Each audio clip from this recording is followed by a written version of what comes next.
All right. I was speculating that you have up some concept for some more assets for the new biome. Exactly. So the plan for this art stream session is to go a little bit into the topic of shape design or shape language and how to come up with interesting aesthetic shapes for plants specifically that don't look copied or boring, and what kind of philosophy and methods you can use to achieve that. This is like the first hour or so. We will deal with that.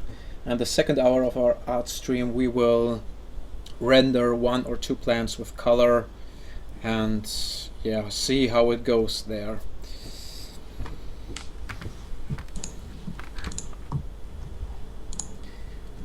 And welcome to everyone who has joined us so far to our second art stream session this year.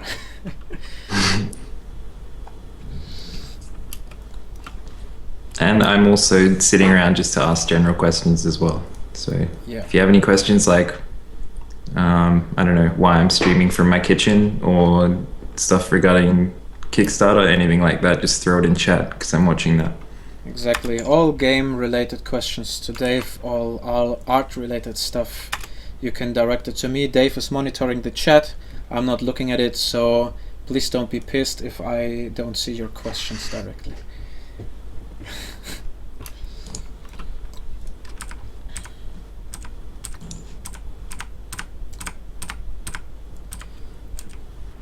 Which biome are those for?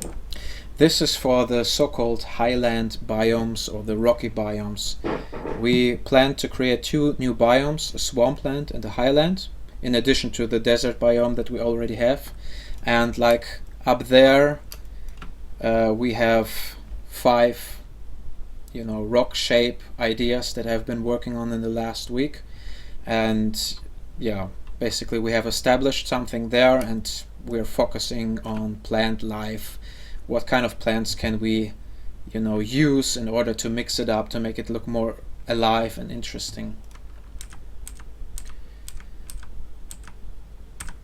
I can explain a little bit, if you like, what I have been doing, what's the meaning of all the plants that are on the screen, if you like.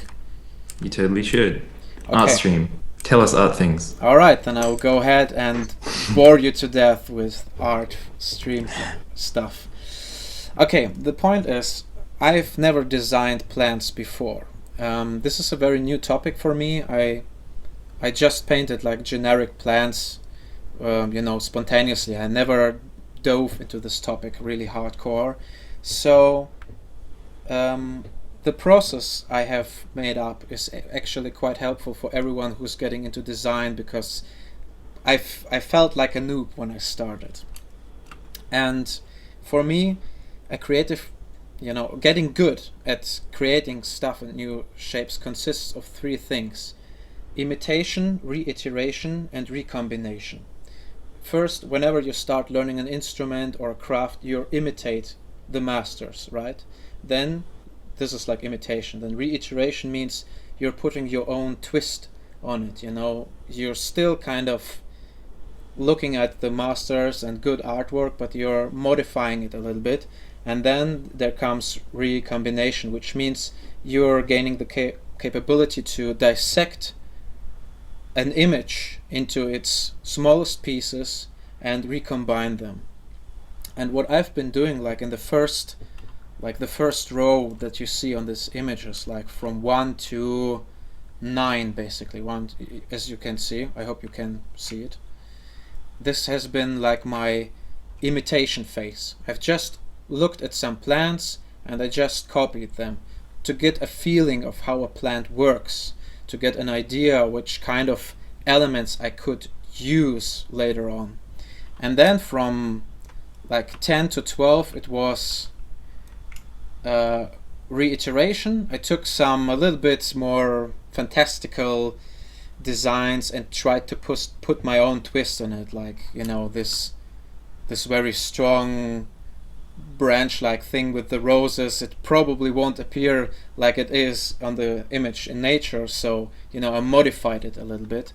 And then from 13, 14, 15, 16, 17, it was like recombination. I got a feeling of what characteristics I could use in, designing plants to make up really, really, fantastical, aesthetic, weird looking plants. Like for instance, like the number 16 a lot because it has this flow in it. So yeah, basically this is the process every artist goes through whenever he or she tackles a new subject matter. And yeah, I'm currently like in the recombination stage and trying to find new shapes, new plants, new designs that haven't been done before. I hope it makes sense. Yeah, no, it does. That number 16 does look really cool. Yeah, I hope Alex will like it. And the thing is, like, to give you an example how what dissecting means, you could basically try to quantify your shape language is in as many little elements as possible. You could say, okay, like divide and conquer style, what kind of leaf shapes do I have? Do I have, like oval kind of leaves with a thick base at this spot? Or do we have rather, maybe round kind of leaves? I know it looks ugly, but it's just to give you an example, to define a formula to create something. Or you can have like really exotic leaves, maybe with spiky dots at the end. So you have a characteristic and you can basically quantify it. You can put it into a phrase, right? And the same with everything else, with the branches, with the main base of the tree. Is it thick? Is it thin? Is it curved? Is it a spiral? And so on and so forth. And there are so many layers, and I will probably get more into that once I paint stuff, to explain how to dissect your shape language into all the elements. So just having some reference material on the other screen.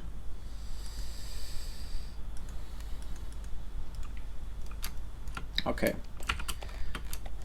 What I really like to do is start with a aesthetic core line.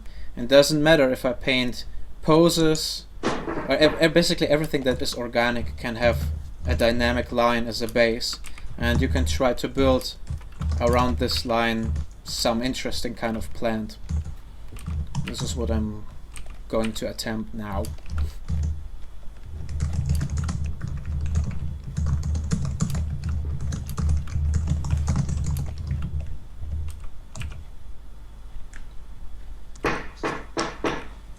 Oh, my chair is so noisy. Sorry. Don't worry, your typing is even more noisy. Really? That's okay. Just wanted to diss you. Oh, I thought my laptop would be all stealthy. Ah.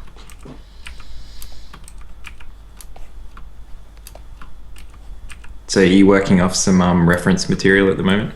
I have just a bunch of images to my other screen. This, for example, is what I have on my screen. Just to give me like an inspiration, an idea, for instance. You have this, it's called tree trunk, is it right? What's this part called? Yeah.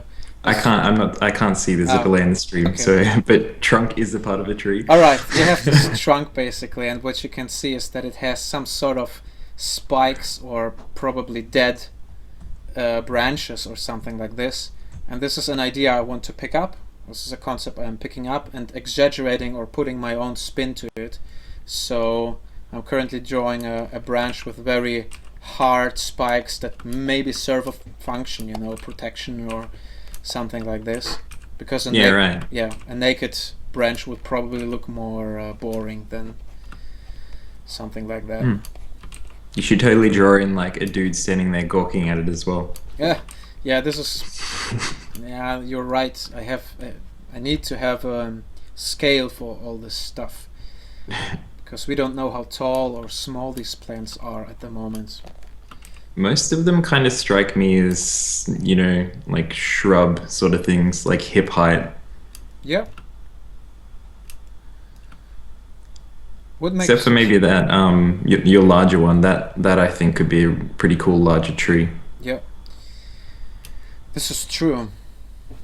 You know, another aspect that I'm constantly thinking about while painting it is like what's the proportions and the scale of this whole stuff, because like really small plants or leaves, it doesn't even make sense to paint them. It would make sense to make a texture, because from our in-game perspective and the resolution it will just appear as noise basically.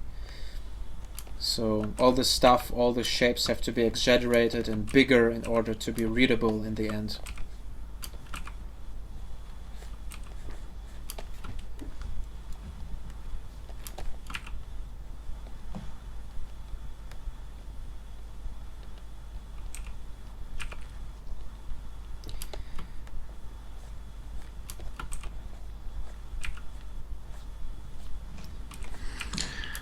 Gonna try and find a bit of a reference image to the biome that we're doing these for.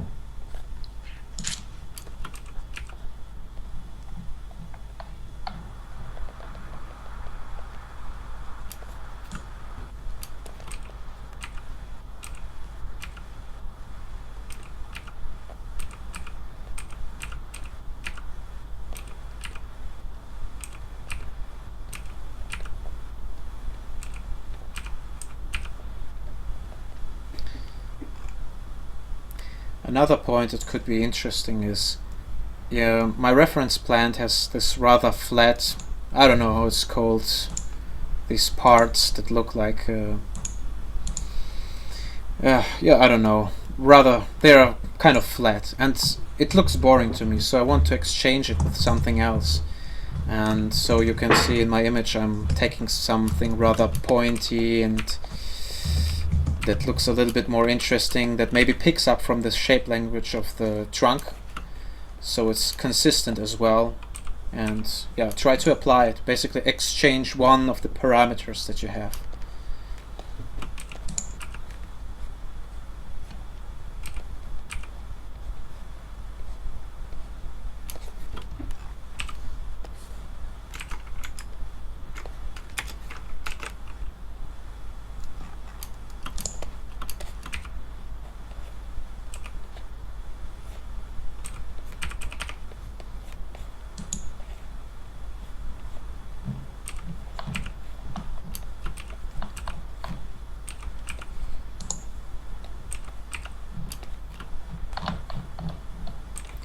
And the same I'm trying to do with the leaves at the base, where the plant basically originates from. Make them pointy, kind of aggressive, blade-like.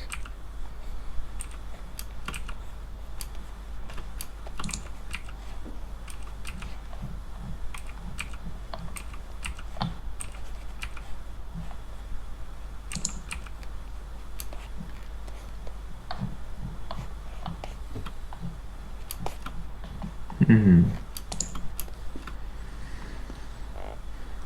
Is someone asking a question or something like this? Something happening on the chat? Everyone's just saying hello, dropping in. Oh, hi People to have- everyone. Yeah, a few people have arrived in the last couple of minutes. I'm just rampantly searching for a good large image of the rocky biome, but I can only find the one in the blog.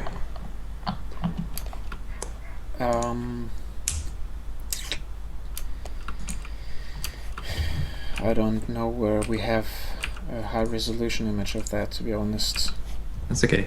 The link I just posted in chat is one of the blogs we did, when was it? About a month ago. No, about a bit over 2 weeks ago, on some of the new biomes. And the topmost image is some concept images of the new biome that we're actually, well, Mikhail's creating assets for at the moment. That is a cool idea. A meat-eating plant, like a carnivorous plant. That'd be really cool. Yeah, maybe it's not necessarily eating meat, but highly protective, like a cactus or something like that. Yeah, I like the idea of it being sort of active though. I've always found like, I mean, the stereotypical enemy in like a lot of MMOs where there's just like a angry flower that runs around and chases people. I always find those kind of boring. But like a static enemy plant that like protects itself if you go near it, that's pretty cool. Now But yeah, that's just me. we have a static angry flower, which is even more boring, probably.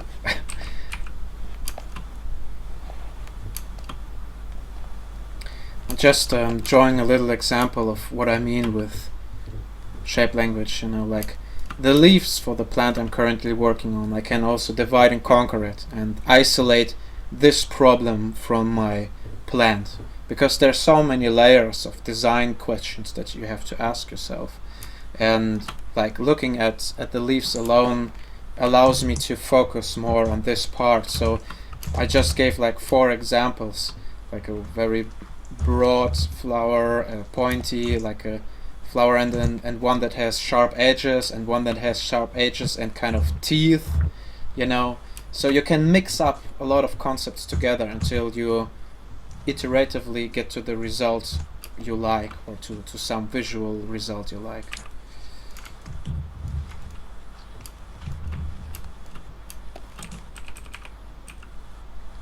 All right, no worries, Paterino.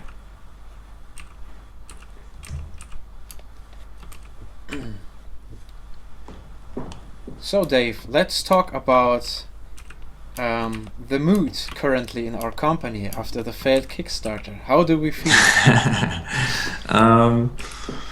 Tired, but everyone's pretty good. Like, I mean, after the Kickstarter, everyone was obviously took a pretty deep breath, but now that we've had a chance to kind of recollect and sit down and do a lot of planning, we've got our sights set pretty hardcore on some really good development. At the moment, we're working on the first chunk of tasks towards 24/7 servers, which will mean servers that run for like up to a week or maybe even longer at a time, that are completely persistent during that time.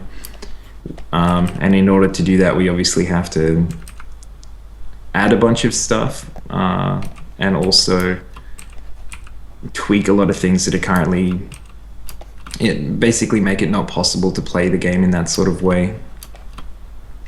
But that's the next big goal, so we can invite people along to tests, and rather than mucking around and PvPing for a couple of hours, although that's fun, they can log in one evening, have a bit of a fight, scavenge for resources and stuff, come back the next day and continue on from the effort that they've put in. Cool. Which I'm really keen for.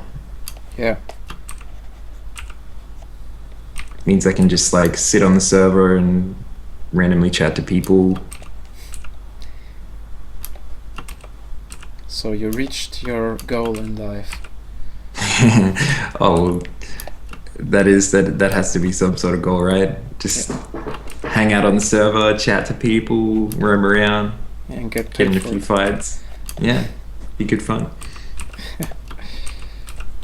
It's great. Yeah, I'm also very curious how the whole balancing and dynamic will turn out over a long period of time. Yeah, well, that's actually probably one of the biggest hurdles we have at the moment, is trying to figure out how to structure the crafting and item system, because obviously we have in place tier 1, tier 2, all the way up to tier 9 weapons and armors, and that's great. We've got models for a few of those, so they look cooler as you level up, but at the moment we can't really figure out how to actually put stats on those items, because we don't want the items to be too overpowered. The whole idea behind Dastal is that a high level character in high level gear shouldn't be able to just walk up and one shot a low level character. So how do we actually make people want to get better gear without just making that gear overpowered? Well, we have been playing around with this idea of, or everyone seems to agree that having visuals that stand out is a very strong factor. And since the tier 9 gears all look a little bit more fancy than the tier 1 gear, that could be a motivator for people to gear up. Ha ha ha. It's a motivator, but it's not a core game, system. Yeah. Everyone over time is going to be like, oh, I've got some resources. I guess I'll make some of that cool looking armor. But if you lose your cool looking armor, you're not going to be like, damn it. And it's not really going to drive you to go out and do things like get involved in fights and things like that. So that's exactly the thing. Then there needs to be motivation to get the better items without the motivation being, now I can kill people way easier. Do you It needs have? to Yeah. it needs to offer development, basically character development, other than just visually. An idea that I had was that I like have in the back of my mind that I got the idea from another game somewhere, but I can't remember where. And basically, items start out with different colored slots for skills, and like each skill has a color associated with it. And so a tier 1 item can only have like one tier 1 skill, one tier 2 skill, and one tier 3 skill. And then when you get up to tier 9, you can slot in whatever skills you want. So it's kind of like as you level up the tiers, you have access to the same abilities, but you're able to slot the skills in a more diverse way. Interesting. I think this is a cool idea, as long as the new skills won't, destroy the balance. Well, like the idea is like even a tier 1 weapon, for example, would still be able to get any skill they wanted, but they might only have one slot that they can put it in. So, yeah, okay, so basically the ability to combine, is this right? Skills? Well, no, it's more about like a tier 9 staff, for example, could have in just all nukes. Like they could just put in 4 nukes instead of like having to have an auto attack and a a heal and things like that. Whereas a tier 1, because they've got the 4 starter colors, might have to put in 1 nuke and have to put in 1 heal and have to put in, so they've still got a setup that they're capable of like fighting with, and their spells still do the same amount of damage, the same amount of healing, all that sort of stuff, but they don't have as many options basically in their build. I see. Oh, I think I understand. Have you discussed this already with Alex? I proposed it to Alex, but we didn't actually talk about it. He just read a document I wrote, so we didn't really get a chance to go into it in depth. Okay. But he asked me to do a bit more brainstorming on it and then talk to him about it again, I think this month. Cool. Let me double check. Anyway, why don't you talk about what you're doing now as well? I'm still continuing recombinating ideas. Is this a word? Recombining, sorry. Recombining. Recombinating, yeah. You see, it's very creative. I'm a highly creative person. Make up shit along the way all the time. Recombining ideas, thinking about this is actually a vital thing for me personally. It's the ability to analyze what you're doing, be it music or art, just to explain it a little bit more. I think analytics, or the ability to think analytically, is a little bit, some people overvalue it or misuse it. They use analytics in order to create something, but oftentimes it's just retrospectively the most effective. Whenever you paint something, you come up with something and you like it, and then you can analyze what you have done in order to make it good, and it helps you to break out of patterns. If you knew, okay, there is a certain shape or a certain logic I'm always using, and this is the reason why all my designs turn out to look similar, you're able to say, it's probably because this and that, probably because I always use S shapes, or because I always use spikes, or this and that. So yeah, I'm trying to think like, okay, what have I used all the time? What can I exchange in my pool of parameters to create a new design? And currently I'm thinking about having something that is extremely thick at the base and very thin at the top. Because right now it's kind of, they're kind of balanced a little bit. They have maybe a thicker base, but also a big, broad leaves at the top. And now I'm thinking about having something super thick at the base and very thin at the top, and see what happens. I don't know what happens. Maybe it will be shit. We will see. Something that I really like, really randomly, is like the visuals that you get from like really close together clustered birch trees. Do you know what birch trees are? I've heard of them, but I have to look. No, I'll link you. In Skype. Yeah. All right. There's this area that I go walking that has like a really nice area like that that's in a kind of swampy area, and it's just like a really cool profile, like being able to see really far through like some really small gaps, but then having like your vision really hindered really close up at the same time. Yeah.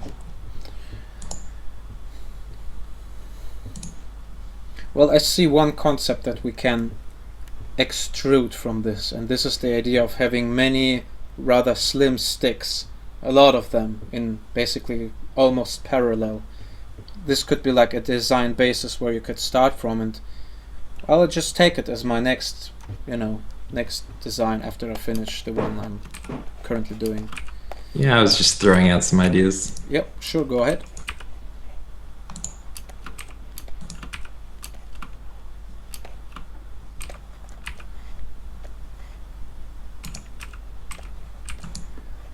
Ideas are always welcome.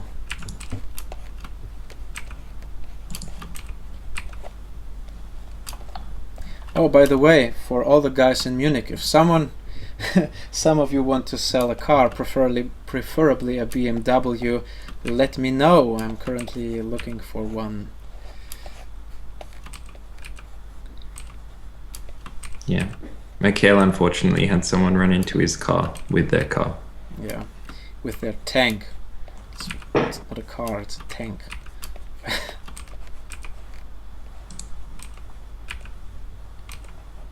Oh yeah. Wow, that's a weird looking tree. Yeah, it's good. It's supposed to be weird. No, the one linked in chat. You can have a look if you want. Yeah, send it through Skype, please. I did. Thank you. It reminds me of those Boabab. Are they Boab? Boab? From Madagascar. Except they're kind of like fat on the bottom instead.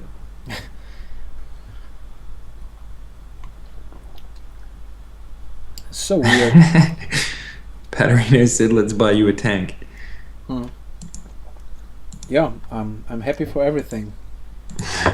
And for sponsors to pay the gasoline. I think you would need it. Or make an electric powered, solar powered tank. That would be awesome. Do you know the trees I'm talking about from Madagascar as well? Yeah. I think that's kind of like what a lot of your designs are looking a little bit like. Well, not really, but that sort of like thick, chunky, curved base and that sort of stuff.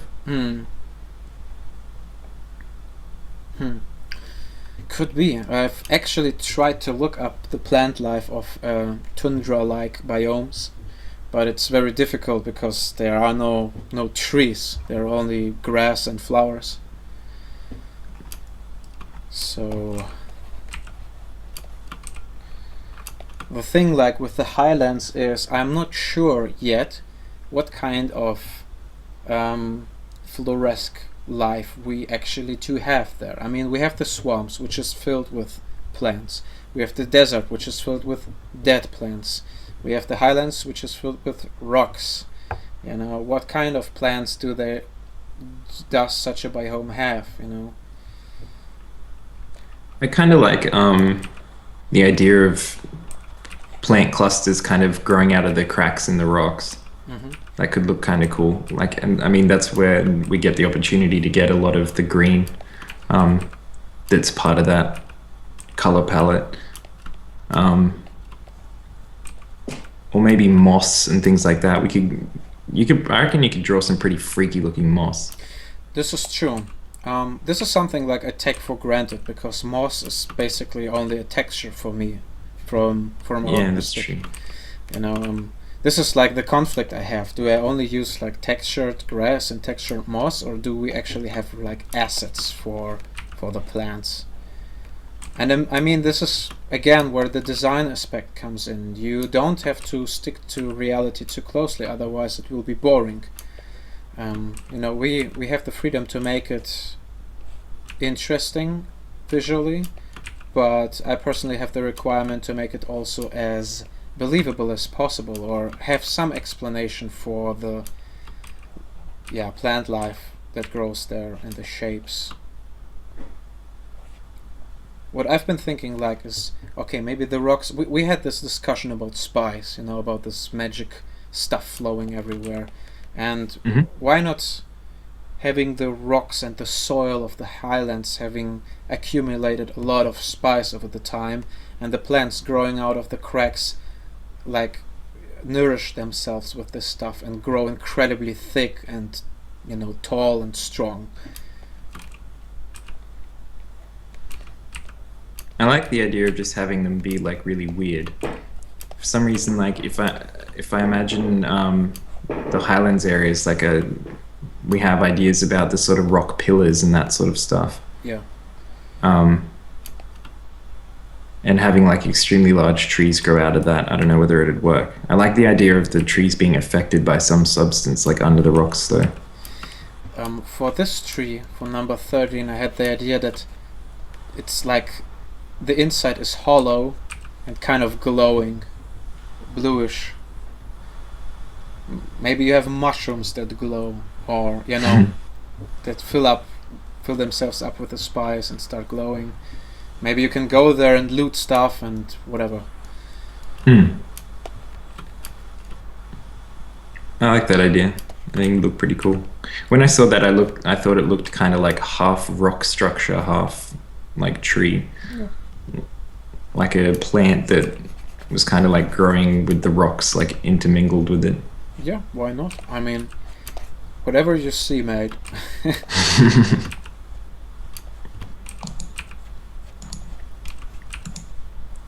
And regarding like the texture versus asset idea, when it comes to like moss or something like that, I imagine that you would, if we make one of those rock structure assets, the moss or whatever could just be incorporated into the asset. Exactly. We are definitely on the same side here. I had the similar vision for that.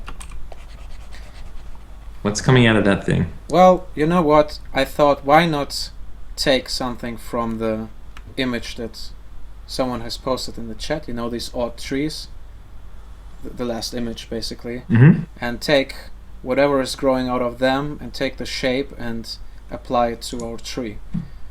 You know, combine it somehow. So it's basically like not a fruit but a flower kind of thingy.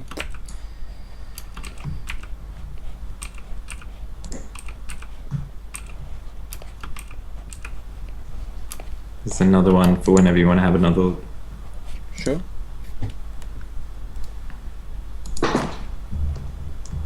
Ah, yeah. Ah. Yeah, this thing looks hungry.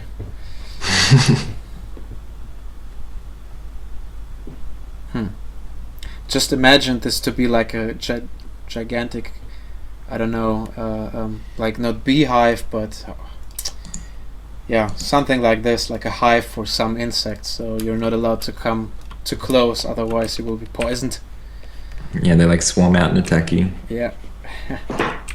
That could be pretty cool. Could have some sort of like natural tripwire that you got to be careful, like when you go past, otherwise they swarm out and attack you. Yeah, you gotta nuke them from orbit.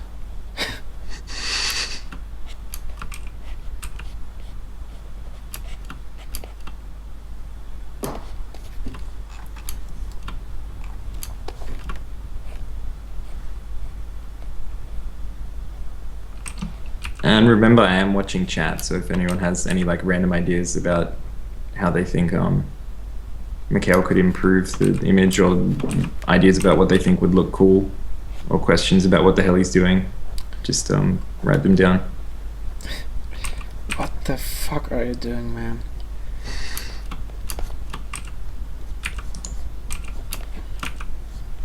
Oh, those are what are they called? Those are those flowers in Indonesia.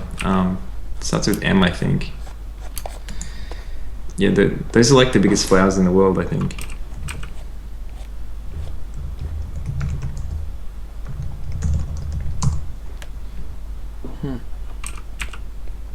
Yeah, alright.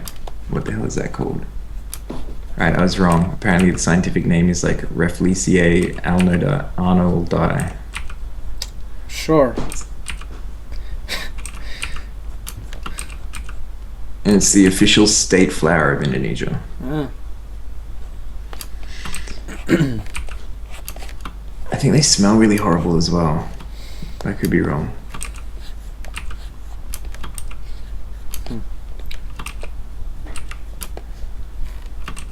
It's a funny idea to take a plant that smells awful as your, you know. Oh, they're like massive and like they're kind of beautiful. They're weird looking and really red. I'll send you a picture. Yeah.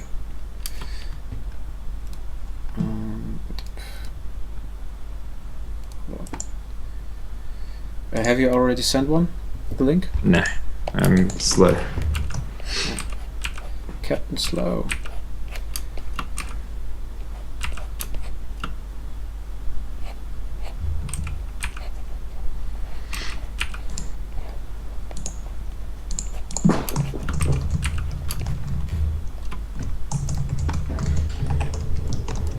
Ah. Holy shit. These are gigantic plants. Or they look huge.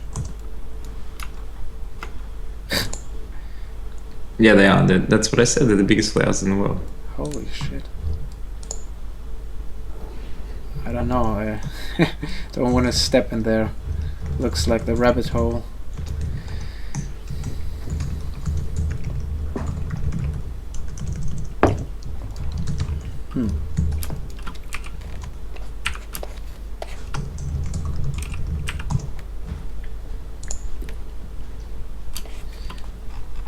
Okay, I basically came up with like a base shape for all the stuff I've been doing, and as I said, my plan was to have a super thick base and super thin tops, and it created like a guideline for me to follow up upon, because I think personally like creativity always comes out of restrictions.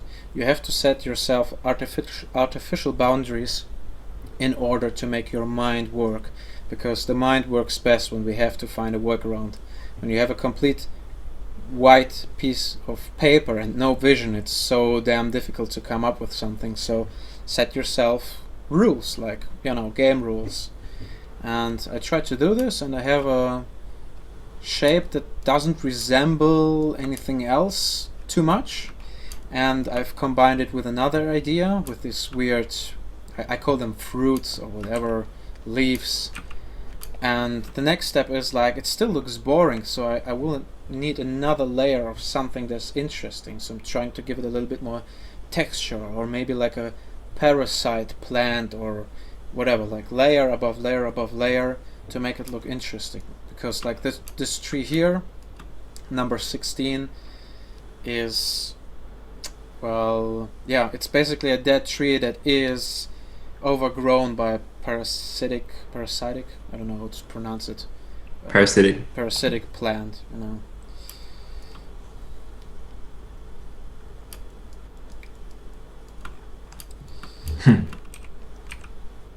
Yeah, you know, mix ideas until you saturate the image or the design with enough interesting concepts and details, then it looks cool.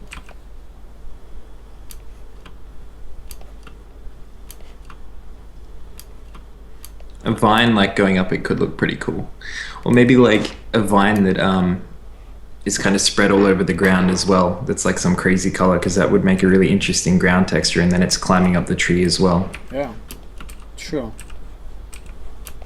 Have you read this article about this huge network of mushrooms somewhere in, I think, Colorado or something like this? What are they? I think it's like a mushroom plant, Mushroom. and they have discovered that it's interconnected over a surface area of many square kilometers or something like that. Like basically a brain in the earth.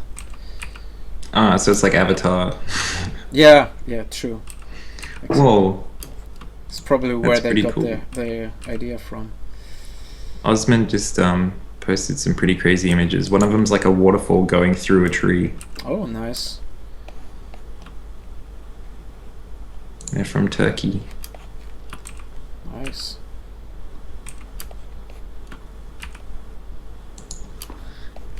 Just going through them all. Cool. Show you this one first. It is a cool idea though, like a tree with like a hollow in it or something with vines going through it. Yeah.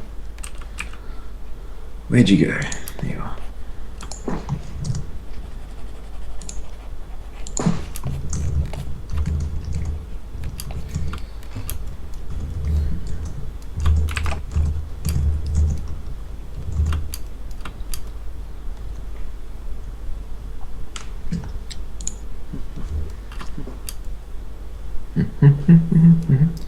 Just thinking what to combine with this. I still say a vine. A vine. Okay. Let's search quickly for a reference material. I'll do that as well.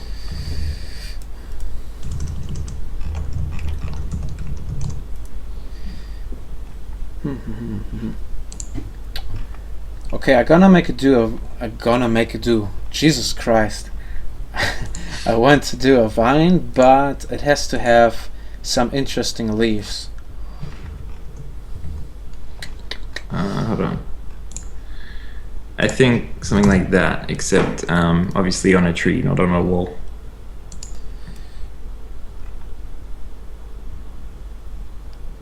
Yeah. Well, oh. What's the matter? Nothing.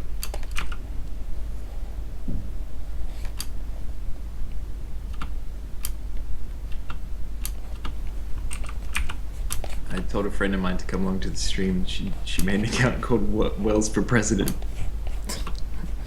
Okay. Why not? Yeah, I agree. Yeah, the leaves not interesting enough for you? No, they suck. They're boring as shit. Alright, I'm sorry. I'll look for better ones. Yeah. I don't know whether vines typically have interesting leaves though. They That's the don't. problem. So this is again also an interesting point. Like you could, for interesting shapes, totally branch out of the subject matter. You don't necessarily have to search for interesting leaves, but I don't know, like car door, and maybe Car find- door. Yeah, like totally random stuff, and sometimes you come across interesting, interesting shapes. I've always quite liked the look of vines like that. How they have little bits and pieces like coming off from the side that are all curled up like that. Ah, this looks cool. You know, Yeah. because then you have it like it wrapped around the tree, but then like little bits and pieces hanging off as well that are creating those like little curly looking profiles. Yes, I like it. Just afraid that's a little bit too small. I'm just thinking how to enhance it. Well, never mind. I'll take care of that as I work along. So you're still up for president? I don't know.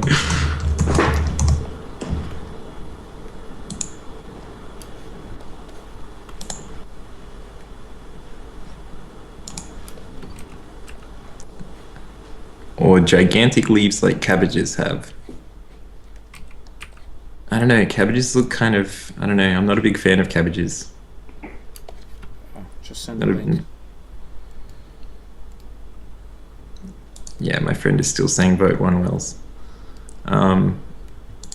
This looks cool. I don't know what you sent me, like the seedling leaves or whatever. They look cool.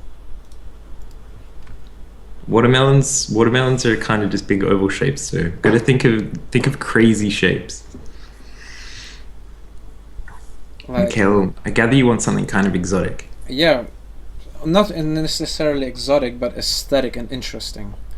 Mm. I mean, like this leaves I've currently on my screen, they remind me a little bit of snails. They have this snail kind of spiral, and they have interesting, I will call them veins, you know, or fins along the leaf. And this is a very interesting shape. I would like to pick this up and play with it. I have no idea how you even found a picture of a cabbage leaf that is that good quality. That is so odd.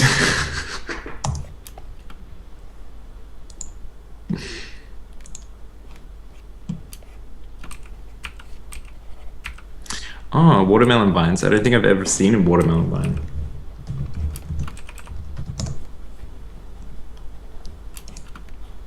God. Vine, like the social media thing or whatever, has completely ruined searching for vines. It did. Like watermelon vine, and it just comes up with all these like vines of people like smashing watermelons and stuff. Oh yeah, those are pretty cool looking leaves.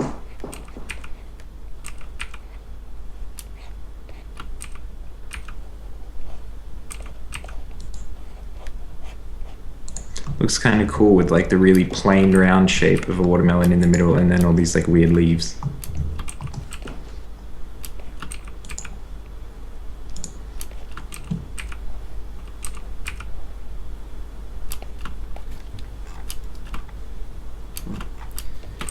Kind of.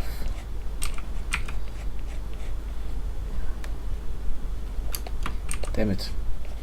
Well, It's yeah, I have a lead here, but I'm not super satisfied.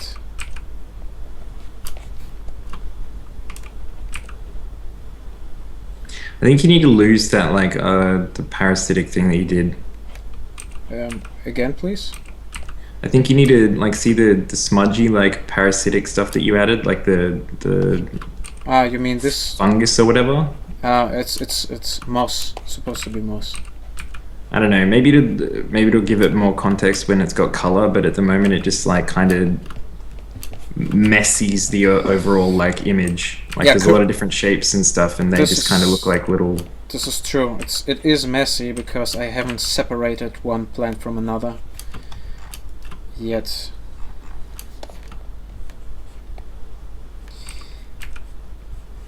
This comes in the cleanup stage, where you can use the thickness of the outline in order to separate one plant from the other.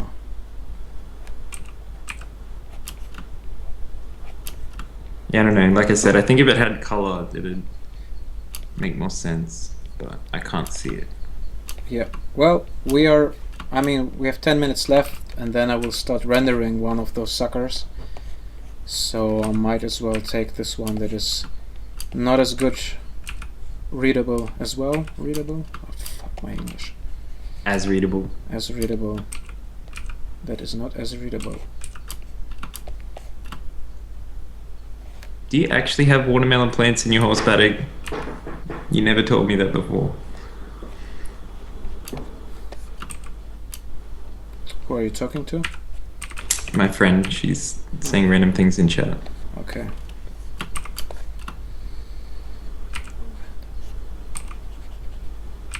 Oh, okay.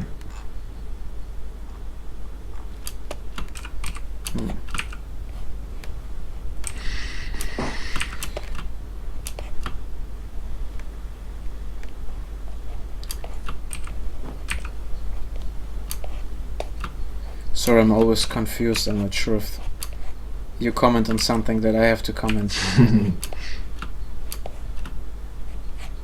Yeah, someone in chat wants to know if you have a watermelon vine, Mikhail.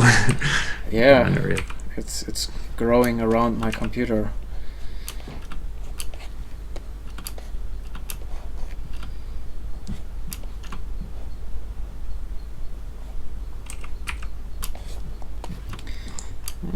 It looks a little bit too crappy for my taste. No, it's just getting very busy. It's not the right shape. They're too looks too much like a Renaissance kind of. I like the little squiggles. I hate them. Goodbye. Oh, Nope. little squiggles, no. Ah, can suck my balls. Alright, what else then? Yeah, you had some huge ass watermelon vines. There you go. What, you like them? I'm not sure yet.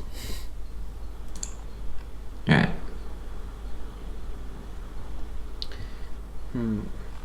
We could either take a shape that contrasts the base shape of this image, or we could take a shape that complements it.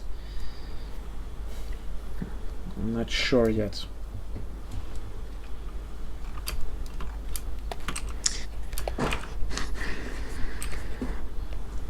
What about some sort of weird, like, complex flower in the middle of the tree? Like, see in the center of the tree how the two, like, larger branches kind of make a U shape, and there's that, like, Yeah, bowl in the trunk sort of thing. that's a cool Maybe you idea. could have some, like, weird, hold on, there's this flower in Australia that, looks pretty cool. And I will show it to you. I have some more plant general knowledge. This is the state flower of New South Wales. Hey, you actually know something. Hey, I know heaps of stuff. None of it's useful. Same as my knowledge. There you go. Look at that. What do we have? Yeah, awesome stuff. That looks great. Right? We'll take it. Meanwhile, I'm settling for one leaf shape because I don't want to fiddle around too much anymore. I just want to finish this up until I paint it with color. Yeah. So I'm gonna take a long S-shaped leaf with 3 teeth on each side, and yeah, you'll probably see it with delay, but you know, I have it on the screen right now. Okay. I think I know the one you mean anyway. Yeah. It's basically this one here, which happened by accident and kind of works because it complements the rest of the shape.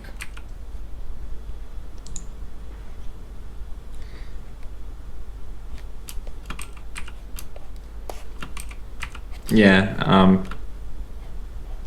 Someone said in chat along those kind of lines as well. Drop the like complicated vine idea and Yeah. just work on adding things to the branches themselves. Yeah. Well, this is also part of the designing process, you know, 2 steps forward, 1 step back, try things out, erase them, don't be afraid to erase them, you know, don't be too sticky to one idea. It might, you know, harm the process and slow it down unnecessarily. I think this video, just the last like half hour bit, I'm gonna try and see if I can cut together a GIF or something just to show how many iterations you can go through in such a short period of time in like just brainstorming like different shapes that you can add. It would be cool.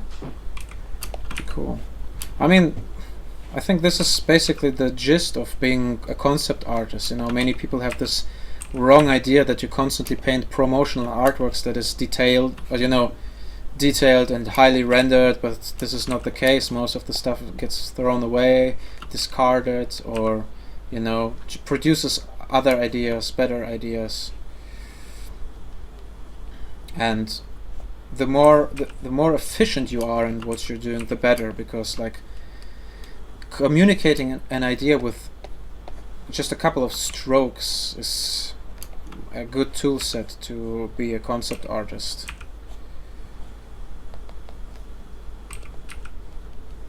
Well, yeah, like you throwing together the explanation of what happened at your car crash, like in like 4 seconds.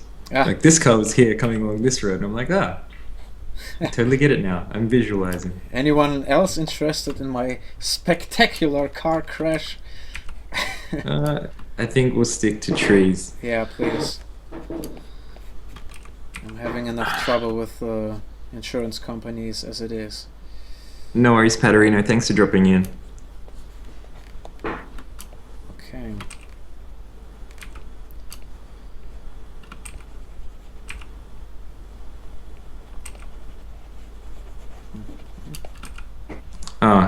Peter wants to know about your car crash, but I'll tell her later. Don't worry. Okay.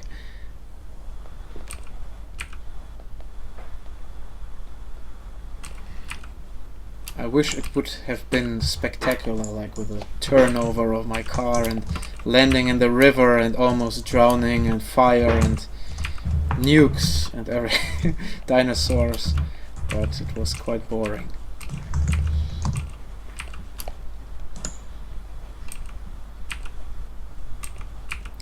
It just pisses me off because I rely on driving cars so much.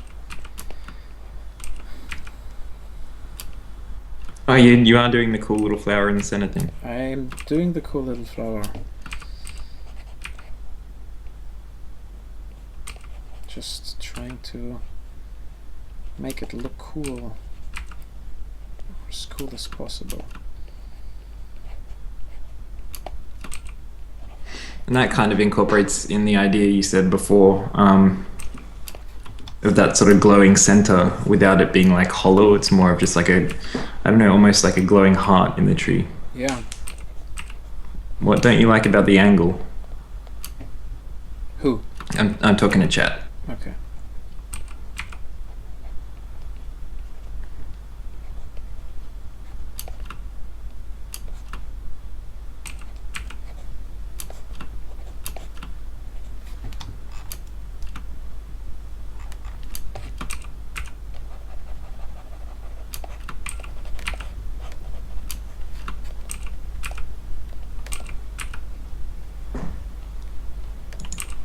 So what's wrong with the angle?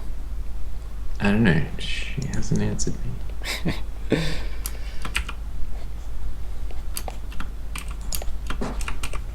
The next playtest is on the 19th, this weekend. You should have got an email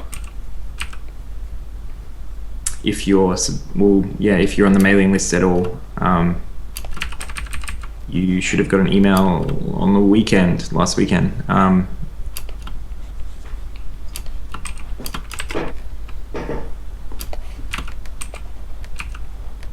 So yeah, we're only about just under 4 days out, depending on what time zone you're in.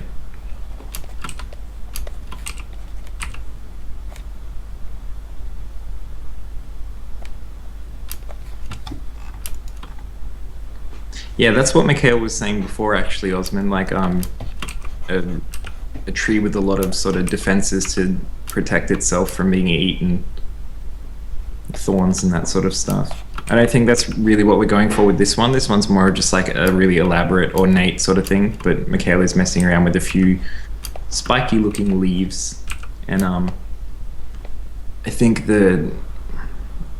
just how elaborate it looks in the different colors will probably still make it look pretty intense if we do want to give it the idea that it's dangerous. It doesn't have to be. Maybe it's a friendly flower. Maybe it is. I mean, we don't know yet, and it doesn't even matter. It's just we're at a stage that is supposed to give us as many ideas, variations, references, iterations as possible. So this plant could be one step to another plant that picks up, concepts that work here and reiterates them or puts them into another context. You added a couple of squiggles, I see. Yeah. This makes me happy. And insignificant. It only shows how much I love you.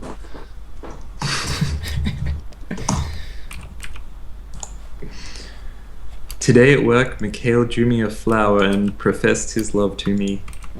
The amount. Actually, he drew me a squiggle. The amount of squiggle love. So, we are 1 hour in, and this means we will start the color stage. Yay! Yay! Let's see how bad it will suck. So...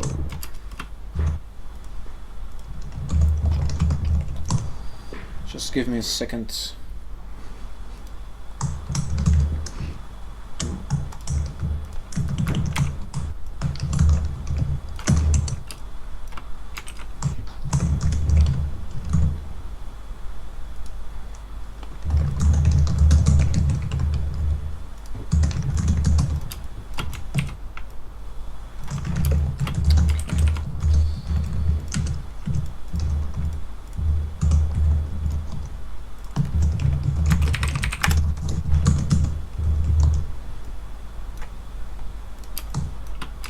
So how many people are there in chat? Yeah, we've hovered between about 13 and 16. I think a couple of people are dropping in and then kind of chilling for a bit, listening, and then a couple of people are dropping out. I'm not sure if it's like, I don't think it's the same people reconnecting and having issues. I think it's just like the general lull. Okay. General fluctuation. What do you have any ideas about how you're going to color this sort of stuff? Is that why you're throwing those images next to it? Exactly, this is the case. Well, I suppose we have to think about it being in the mountainous area, though. Does it have to? I mean, I imagine it has to adhere to those color specifications. Doesn't have to necessarily. I suppose, like a weird asset isn't necessarily part of the. Yeah, it can stick out. Right now, I don't want to. I'm not sure if I want to stay too close to the specs. I mean, it can have its own colors, and later on can be adjusted to the environment, so it blends in. But for now, I don't care. I just want to have some nice colors and some ideas and stuff. And I mean, this is where I don't want to limit myself unnecessarily. If it makes sense.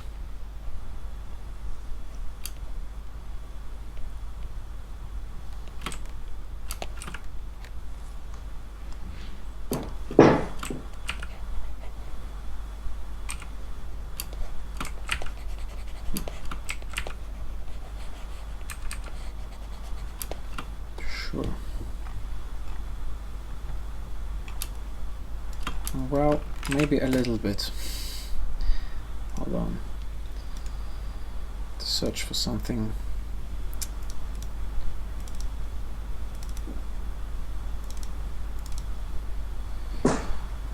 You just draw with your mouse, don't you? Yeah.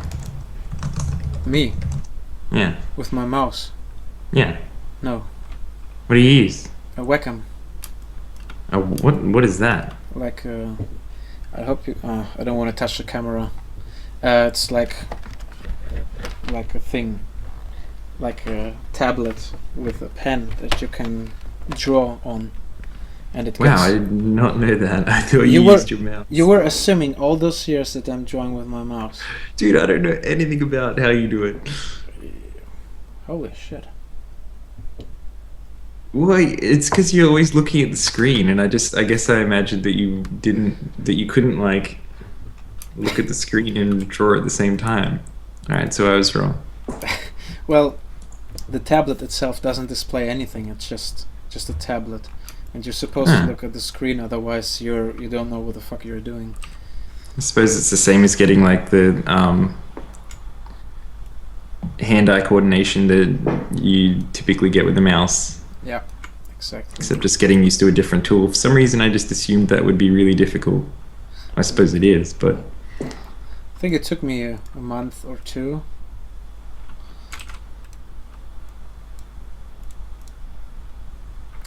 I don't know, I want to have a nice background color, but this is very difficult to pick. Well, why don't you try and grab something from one of the biome pictures? This is what I tried to do, actually. Gonna take something grayish or bluish, I don't know.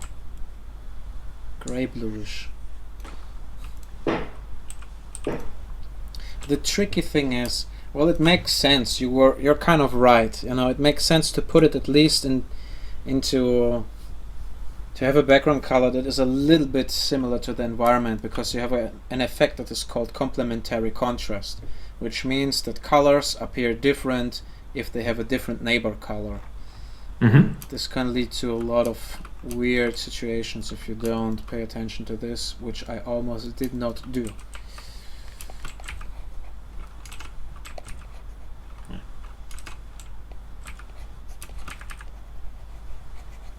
I think that blue looks pretty good. I can imagine like blue rocky areas and stuff like that. Yeah, let's leave it like that. Yeah, I dig it. Like, just from a technical point of view, the first thing I'm doing is just having a mask. Basically creating a mask that I can select where I know I will stay in this mask. I will not draw over the borders of it, which makes it easier to apply certain techniques, as you will see soon.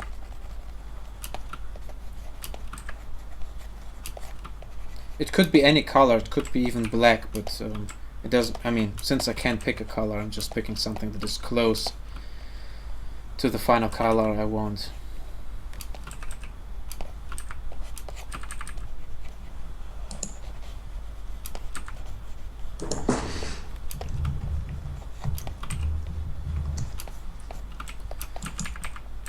Whoops.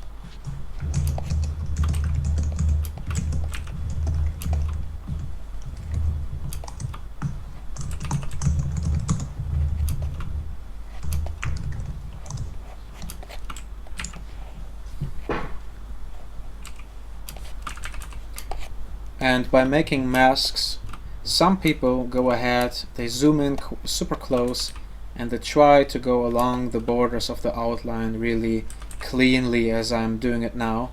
But I figured out that it is way faster to just slap the mask color on it and erase it out. Basically have two steps: slap color on and erase it out. For some reason it feels way more natural, and it's quicker, it's easier to do.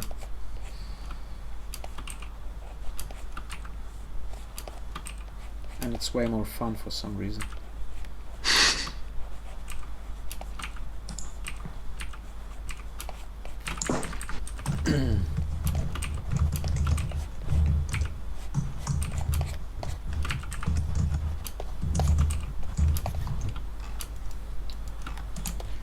Okay.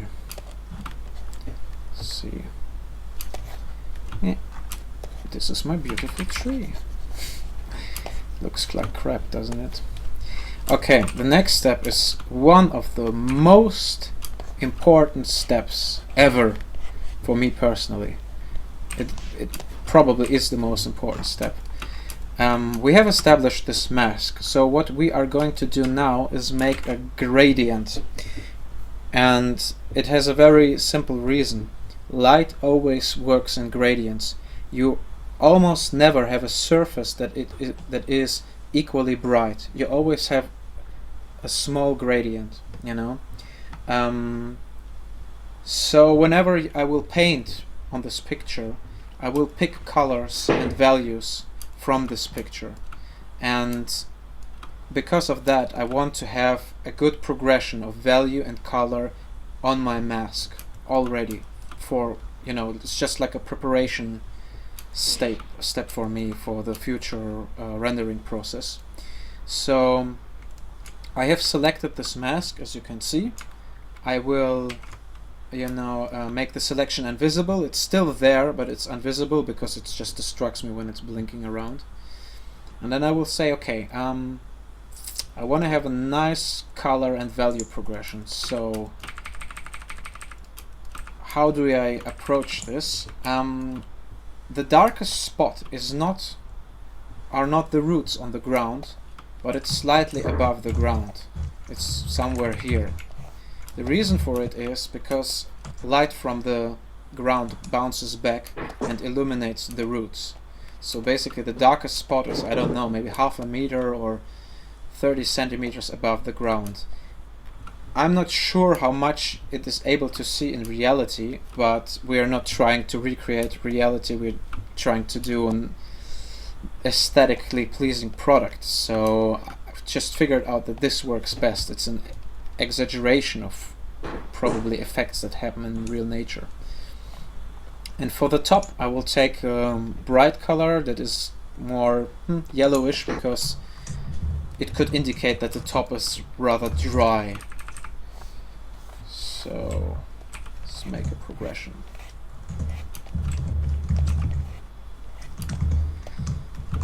And the ground itself, as I mentioned before, it reflects the surrounding light. So we want to have something that goes close to the background color, or to the peripheral color basically, which is this grayish blue. So I will give it a little bit and tick of this color so it blends in. When I deselect my outlines, I will have this progression. I will have a nice color key change at the top because it's a little bit more yellowish. I have this dark spot in the middle, and I have a muted gray brighter color at the bottom.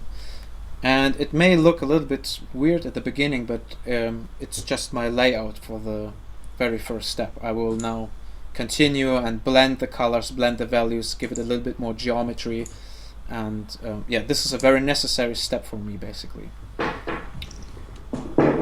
Hope that made sense.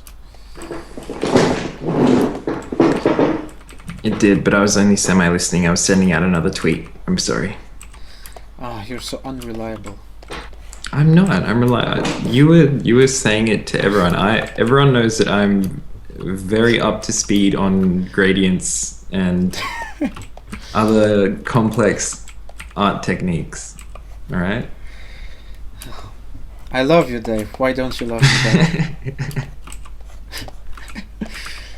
Because I'm a bad person. All right. No, I did just send out another tweet. Cool. And Bill Murphy also retweeted us, which is cool of him. Nice, thanks.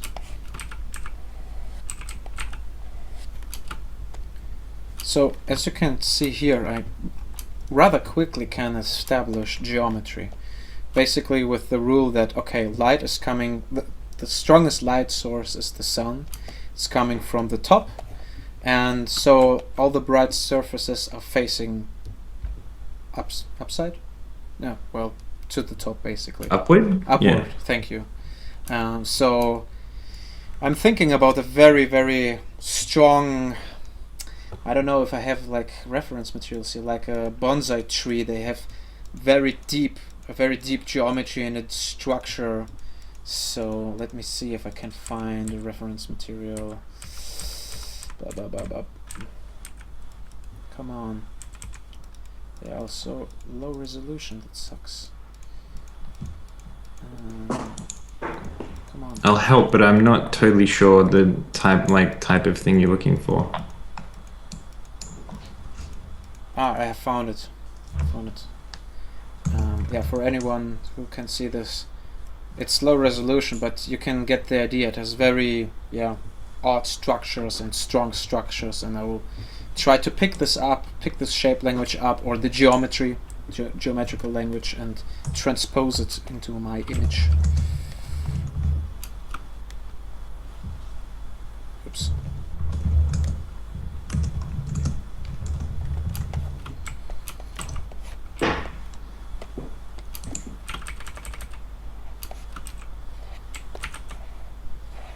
And oftentimes when I need a bright color, I pick something from the brighter part of the gradient.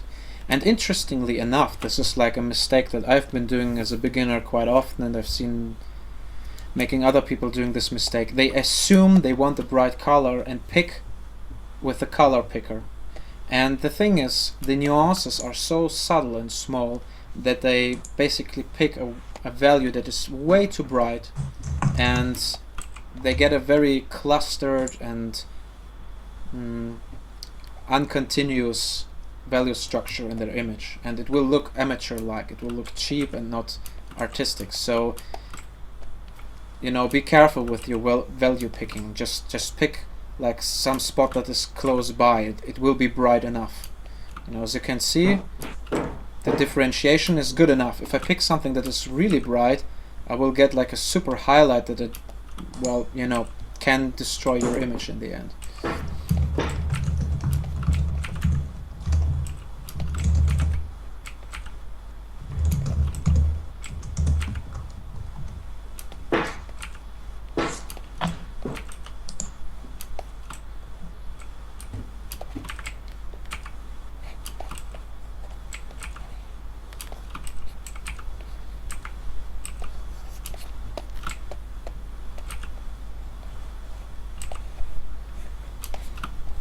And another thing is, well, this is basics basically.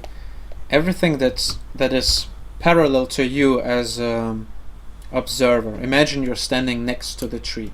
Every surface that is parallel to you, of course, is not as bright as the surfaces facing upwards if we assume that the light comes directly from the top or has a very sharp angle coming from the top. So in order to indicate where the light is coming from, you can indicate it with the brightest surface basically. So what I'm gonna do is I will take very bright values and put it on the surfaces that are facing upwards. So like here, maybe here, on the roots of course. Here is a good spot. Here also, here. And as you can see, it's slowly starting to take shape.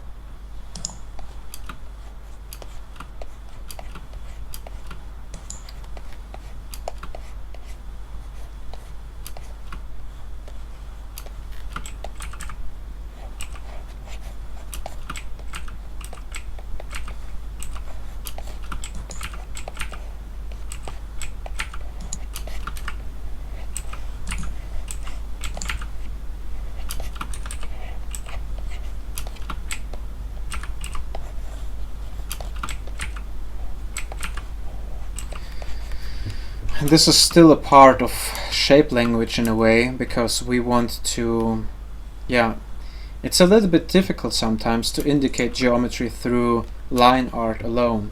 It works quite well with values for our human eyes.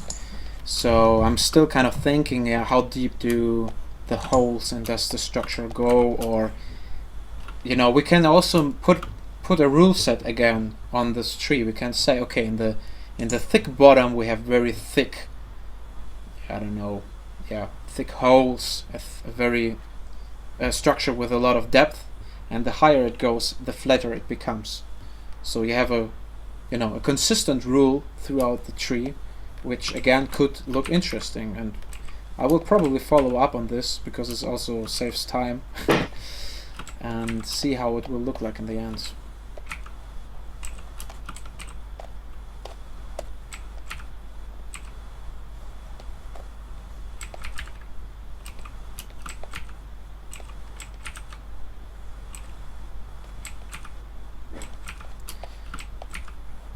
Another aspect that I find super important is the tools you're using.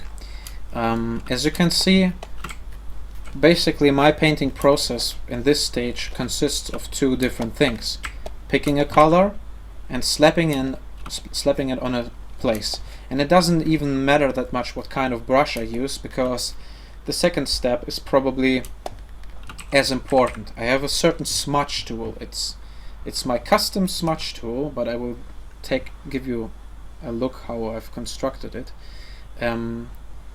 It's like a pattern, it's like a texture brush, and the effect it has is it drags the color and creates a gradient, as you can see. So, you know, it's not only like smudging around like the standard smudging tool from Photoshop, just drags the color and creates some weird blending. It creates like a weird, hope you can see that. It creates a weird border where the color doesn't really blend. It has its purpose for certain techniques, but it's not the effect I want to have. So my tool creates gradients, and as I said before, the light works with gradients. If you want to reconstruct light, you have to work in gradients.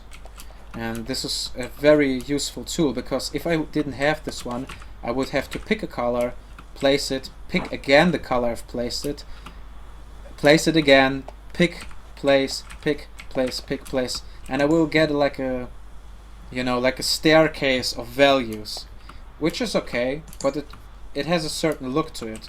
Whether with your smudge tool you just can smudge through the color and get this very smooth gradient effect.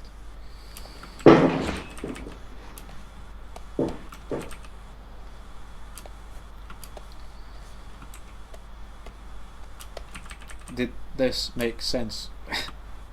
It did, and I was listening this time. I'm just like waiting to see what you're doing, like after I hear the explanation, because of the delay. So I'm like, Sorry for that.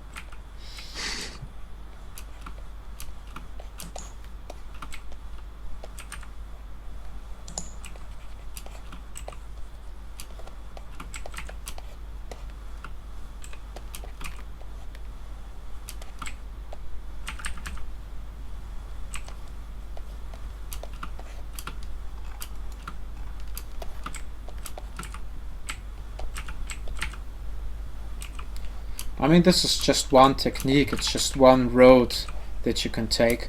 Another road, which is also highly effective and that I really like to use, is using masks. It gives you basically the same direction. You're creating gradients, but it will give you a different look. For instance, I want to create like a crack in this area, so I map out the mask. I am disabling the border, but it's still there, and I will take this very, very soft brush, and as you know, the soft brush is basically a gradient in itself, and when I slap it on, I will have like a dark spot at the top, and it will get brighter to the bottom. I can make it even more darker, but most importantly, it has a gradient, and gradients make things interesting, and because they create a value progression. And with a mask it's quite cool because you can adjust the progression very precisely, but it will give you very hard edges. I know there are tools where you can smooth the edges, but it's a procedural tool, and you know, you always can recognize procedural tools in Photoshop. So what I'm doing is again hybridizing, combining a lot of techniques. If I've created this crack and for instance, I'll say I like this sharp edge at the top, but I don't like the sharp edge at the bottom, I can take my smudge tool and smudge the borders a little bit out so it won't look too sharp in the end. Just an example of a technique. This is definitely something you can use as well, and it works perfectly for hard surface stuff because it has sharp edges most of the time. Okay, I'll just leave it like this, and I will make another mask for all this greenish thingies here.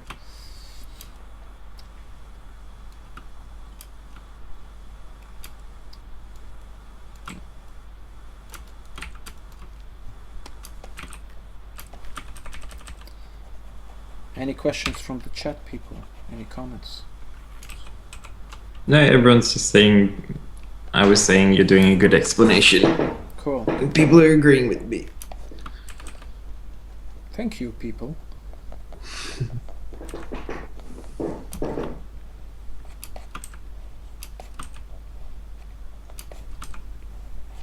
Skype's going crazy. Alex is talking about being in Seattle.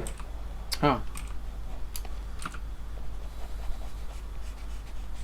Is there any information you could share?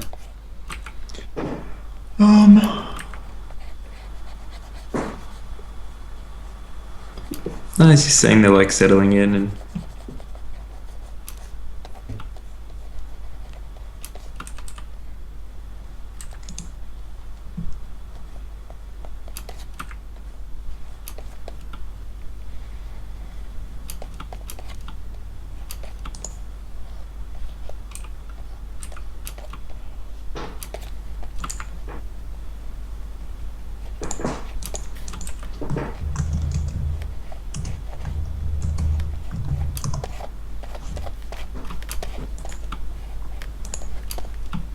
yes, green.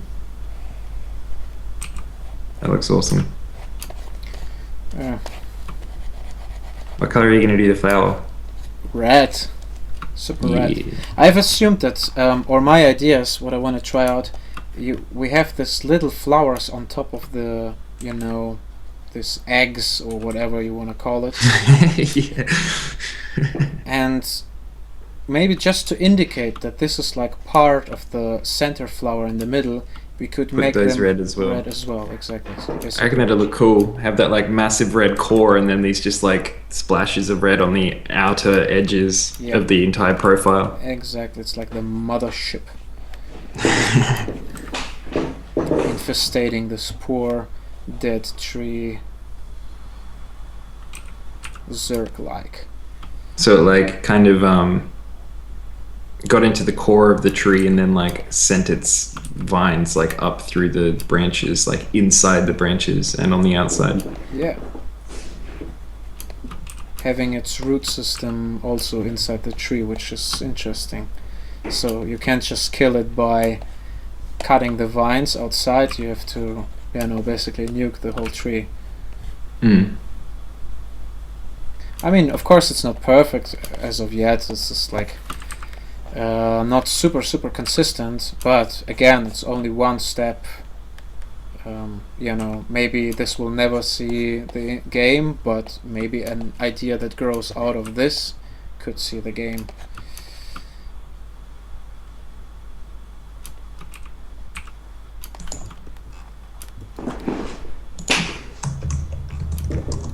So, yeah, it still looks a little bit crude, but you know, it's only the layout. I just can't wait to see the red be added as well.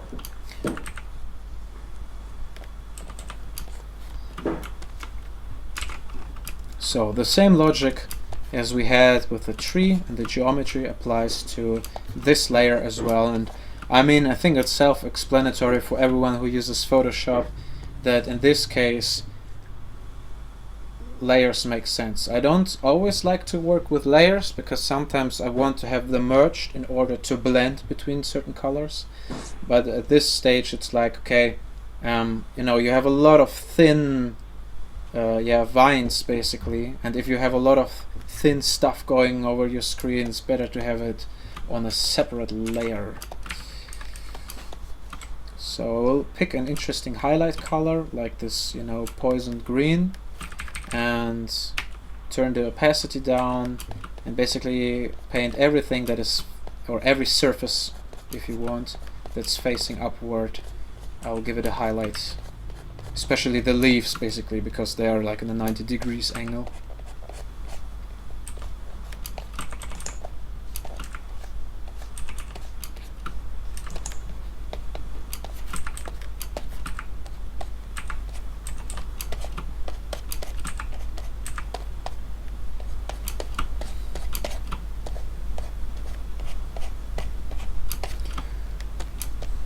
Yeah, and once I've turned off the outline, you already see it doesn't look as crude anymore, you know.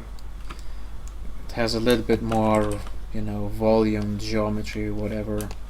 It's just, you know, rather rough, but it's again, it's the layout. Another thing that is a good trick is to give it, a little bit shadow, because otherwise it looks as if it hovers.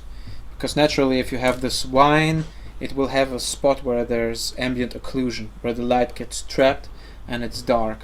And I will see if I can add this procedurally. But later on, I will mix it up and repaint it anyways, but just to quickly give the impression of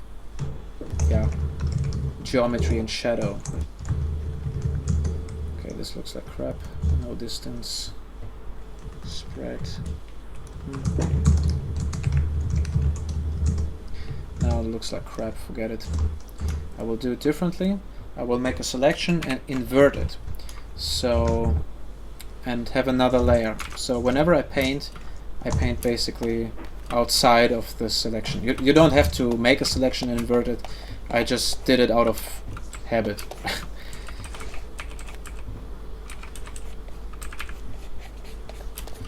Just have a little bit value here and there.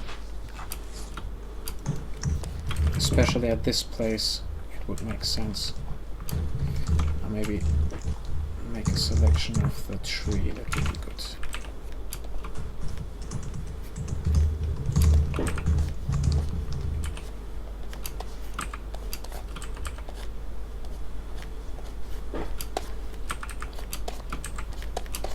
I know it looks quite flat at the moment, but don't worry, this is something we will take care of later. It does, it's horribly flat. Alright. Oh no. Flat. Flat like your chest, mate. I guess so. My chest is pretty flat. You should work out more. I should, you're right. I don't want to talk about it now. I'm sorry, I'm just dissing you. I don't know why you have this drafted. That's alright. I'm in a very dissable state right now. I'm all tired and vulnerable. Oh. I will send you roses later. No, you won't. You can send me a drawing of roses. Yeah, I'm currently doing a drawing of roses. Yeah, I know, I saw. So, what's interesting with this color progression, what makes it interesting with this red flower is, again, it has a color progression in it, and it has a value progression in it. As you can see, the top is quite illuminated, it faces, to the sky, and you have like a very pink kind of color, either because this is like, the plant looks that way, or probably because it reflects the color of the sky. So it mixes like with the, I don't know, bluish color of the sky and the red, and it gives you a pink.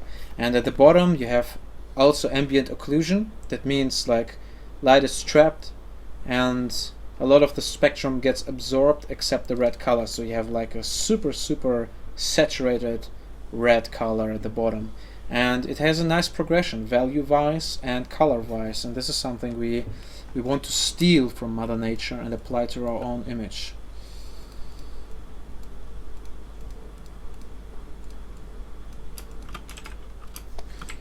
So,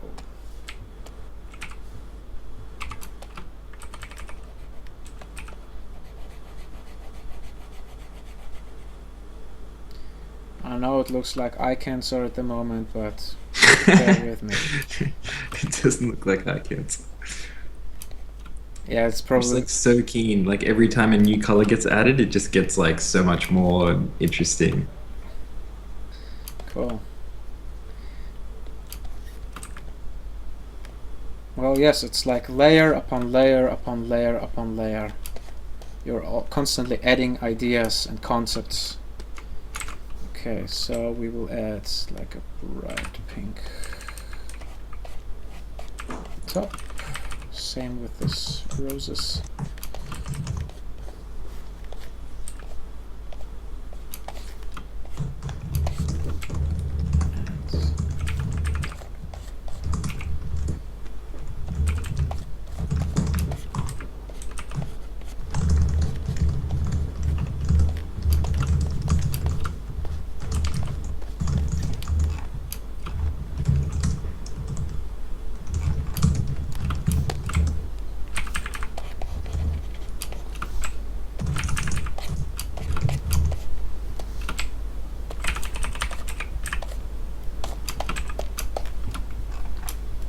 So,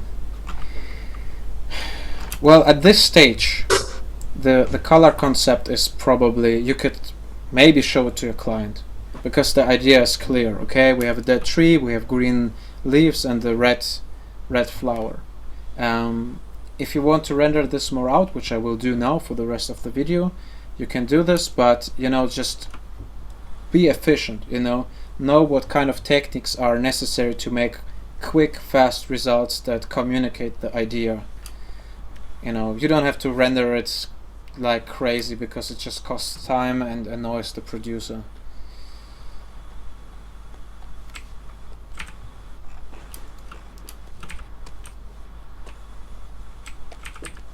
Yeah, I definitely like my idea of throwing together a GIF.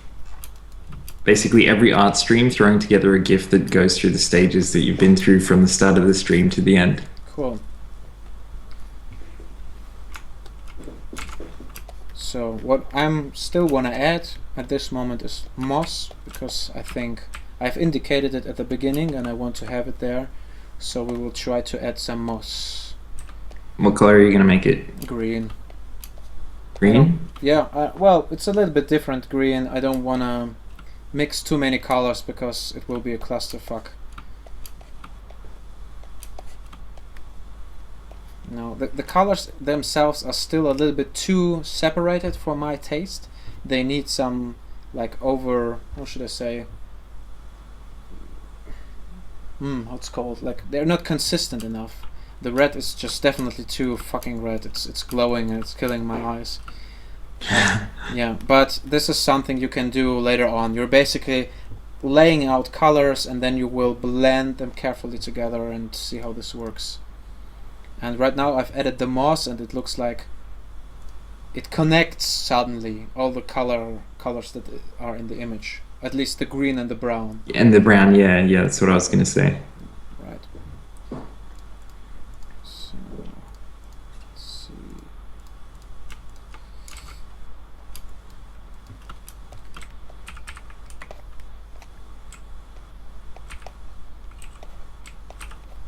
This is what I meant earlier when I said I want to merge the layers, because it helps me mixing the colors.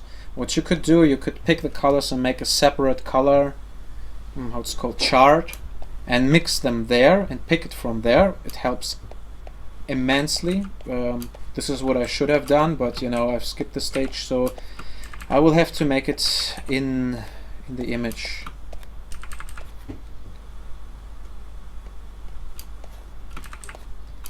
I'm muting it a little bit, and you know what, I'm gonna flatten it now and just gonna desaturate a little bit the whole stuff to give it a more kind of a consistent color theme. I like to keep super saturated spots for the focal point, and I mean, we have the top of the huge flower is basically our focal point, so I don't want to decrease it there too much, but everything else is not super important, so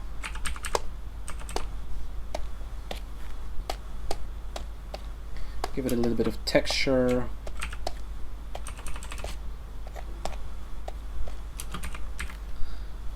Maybe burn the color a little bit, this also helps.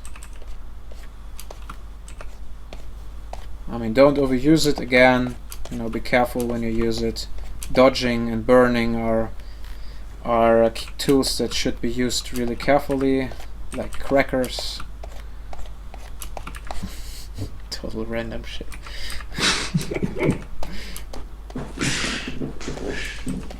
I think a couple of people have only dropped in the last 10 minutes, so I just want to say that when we kicked off the stream, we kind of just started with a couple of existing concepts and then just started this one from scratch, getting most of the ideas from Google Images and a couple of Google Images that people put in chat. So Mikhail had the idea of how he wanted the shape of the trunk to be, and then we decided to go with a couple of vines, and then we got some of the weird stem things that the little flowers are coming from. from a picture that was put in chat. So I'm pretty sure that's like generally the structure that the art streams are going to have. Mikhail will just be working on some stuff, and people can just throw in their input and watch him develop the idea over the period of the stream. So you should follow the stream so that I can finish my OKR and get 100 followers by the end of the month. Stop promoting your OKRs, you bastard. Well, I have to. No one cares outside I of want the my- company. I want my gold star for getting 100 followers. Isn't my love enough for you, Dave? No, it's well most of the time, but not when it comes to OKR day. Probably you have like one OKR, make Mikhail love me. That's my secret OKR that I keep in a separate tab on the Google Doc.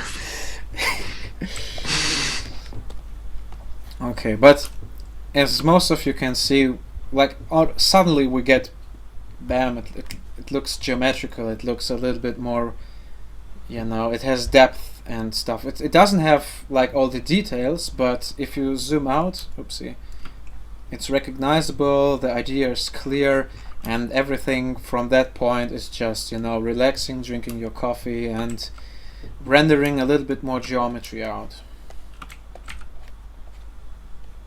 How much delay do you actually have on your video? I don't know because I have the volume turned down. Otherwise, I go insane. Ah, okay. Can you I approximate? think it's about like 6 or 7 seconds, maybe. Hold on. Okay.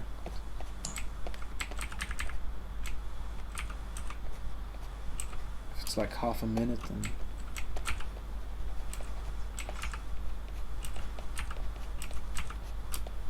you're counting the seconds, or why you're nodding with your Yeah. head? Oh, I am. I am. That was me. It was like 14 seconds, which Oh, is a lot oh. longer than I thought it was. Hello, fruity mangoes. Hi there, 40 mangoes.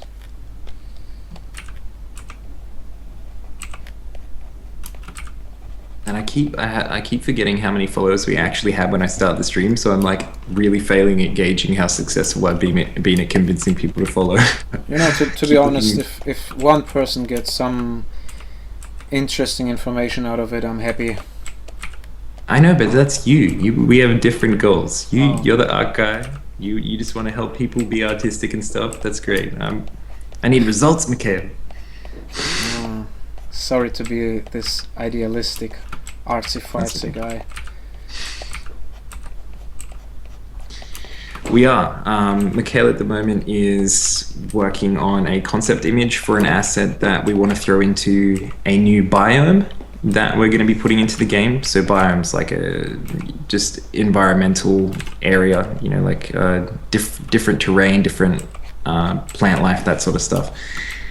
And we started off the stream with Mikhail just throwing together some lines to create the trunk, and then we got some ideas from chat for the sort of characteristics the plant should have, and worked from there. And we've made our way through to coloring it.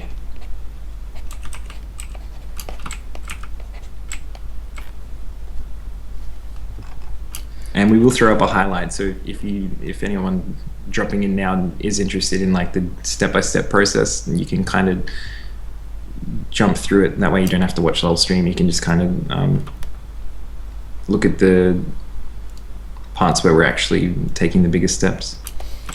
Yep. But yeah, if you have any questions about like what he's doing or anything like that, just throw them in chat and I'll ask him. Meanwhile, I can a little bit explain further. Like, Yeah. we have this, you know, triangular shapes that indicate basically the leaves closing to the top. This is our concept, right? And now I want to add geometry and separate them, because before I had just a color gradient, some texture. Texture is unimportant for us because we can add it later on anyway. It's just there to give us a little bit of variation in color and stuff. And again, like, I'm going to a more detailed level with the geometry.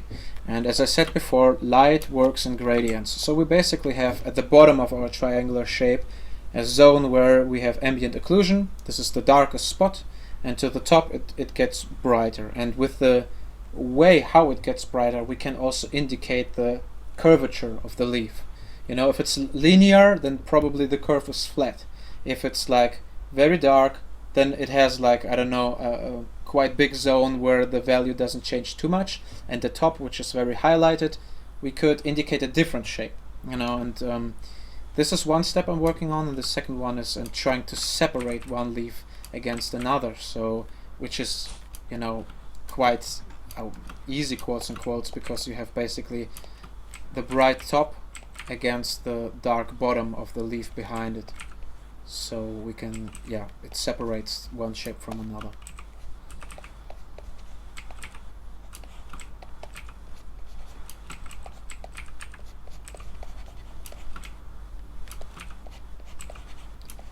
And again, I'm trying to stay in the value zone and the color zone of this flower. I don't want it to go too much outside. Sometimes I have to take the color picker if I don't find values that are dark enough, but most of the time I want to stay there, because if you start picking too much values from the color picker and colors that don't belong there, or, you know, don't originate from this mixture that we have established, it will look probably quite crappy in the end. At least this was a mistake I've been doing at the beginning quite a lot.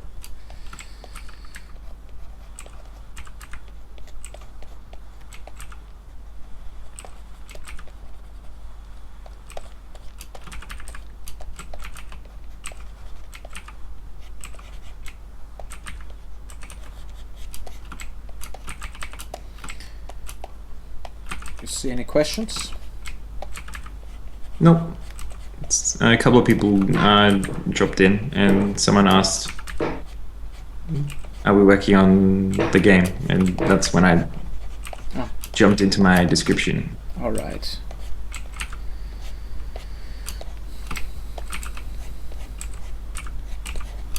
Oh shit! We have 12 minutes left. It's awesome. Oh, really? Yeah. Oh. I haven't looked at the time this entire time. This is a good sign. Yeah. Last time I was like, I've been doing this for an hour.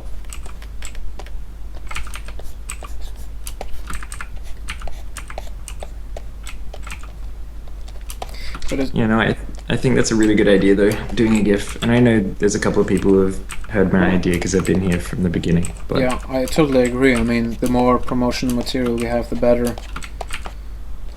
And this stream in particular, you went like really in depth into the processes that you go through. So I think the highlight, we should actually just kind of cut together your explanations and kind of put that out there as a resource for people who are actually trying to learn artistic techniques. Sure, I'm totally open if anyone can get information out of my blabbering. Oh, now another point that is interesting. Like right now, the geometry starts to work. It starts to look like actually a plant or a flower. But it starts to hover as well. We don't understand, where is it? Is it behind the tree? Is it in front of the tree? How do we indicate this? Well, there are two ways. Objects always interact with each other on a, you know, illumination level. So what we can do, we can take a little bit from this moss green and put it at the bottom of the leaves from the flowers, so we can a little bit, well, I'm overusing it a little, but we get an idea where to locate it basically in the, you know, in the z-axis of our image. And another thing is shadow, and this is probably the most effective one.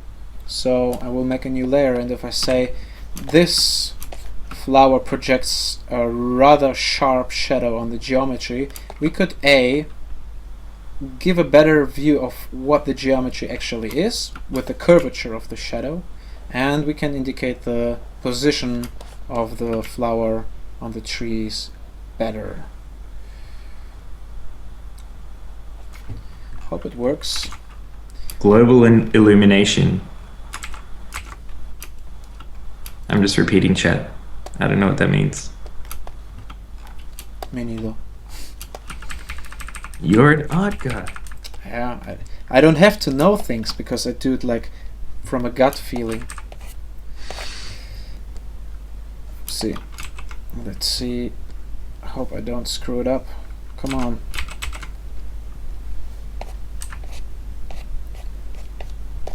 Give it a little bit of shadow. Yeah. Not exactly what I wanted, but better than before. The reason for it is the reflection is too bright. You know, compared to the shadow, it doesn't make sense that the reflection is brighter than the shadow. So we'll have to make it darker.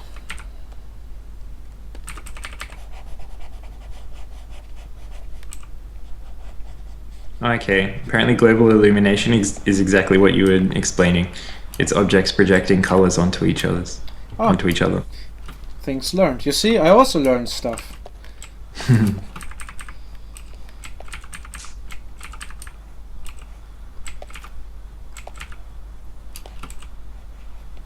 I would have called it reflection. But who cares? Global illumination sounds more technical and sophisticated. These are words that only programmers and 3D artists throw around.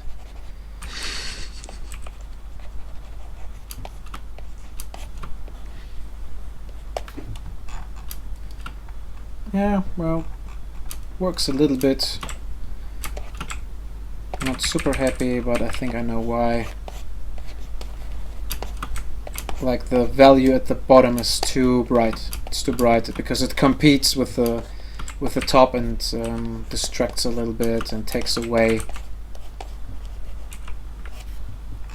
from the geometry. Yeah, better. Still weird, but better. There's no reference.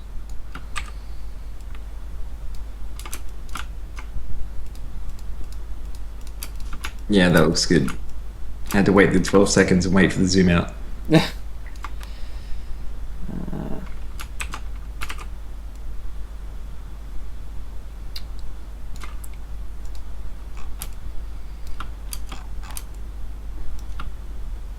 The problem I have is that the flower kind of looks as if it would have a different perspective than the rest. This confuses like my eye. It looks like it's a top-down perspective, though it's meant to be like a flat perspective. But this is a minor problem.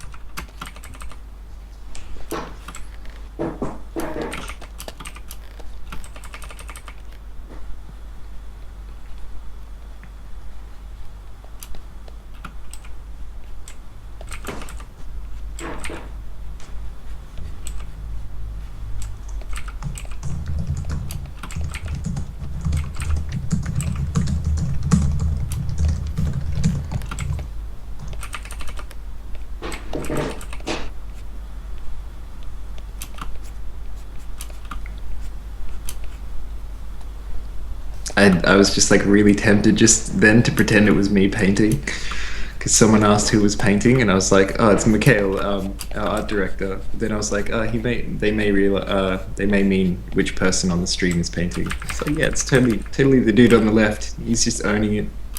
How talented is he? Yeah, I've learned everything from you, Dave. Yeah. I'm just admiring.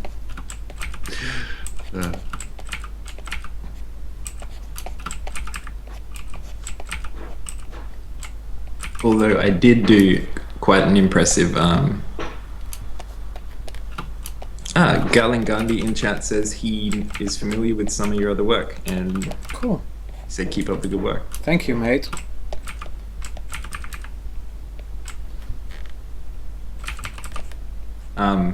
I did a pretty great concept of the what's it called? Animation that we're going to use on the mini-map. No, not the mini-map, the world map for active resource zones. Cool. I should show it to you actually later. Yeah, please do this. I didn't even know that you made a concept for it, but I was out of the loop for quite some time. So That's like a little bit of what we're doing for new player experience, is changing a lot of the imagery on the world map. As part of the make in-game occurrences more clear to players. So, we're adding a banner to the top of the screen instead of just that stupid, like, generic system chat. More icons and clearer animations and logos and stuff on the world map. cool.